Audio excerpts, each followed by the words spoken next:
Good afternoon, sir. I'm Nelson Barroso Jr. from BS IT2N.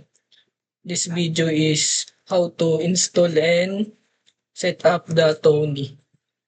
Just search Tony in the Chrome.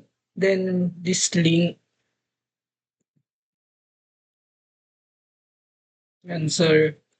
Then piliin natin kung ano ang device natin, kung Windows or Mac OS.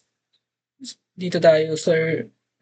Windows 64-bit version 4.17.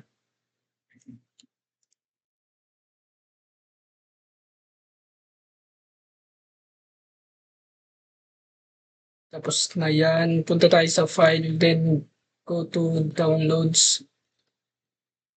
Install for me only recommended. Next, accept.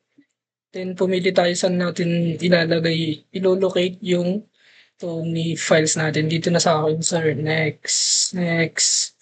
Desktop icon, install. Just wait na natin to, sir.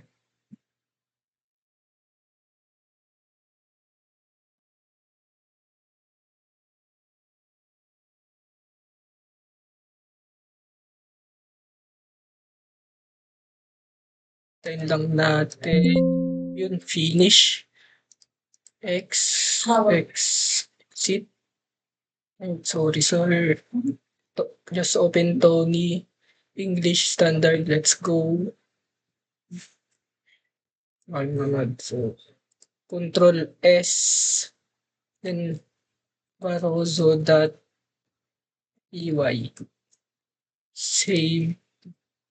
Print. Just type print. Parenthesis.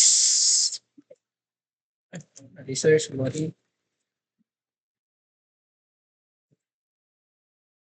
Barroso.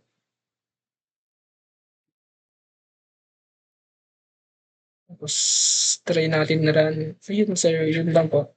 Thank you, sir.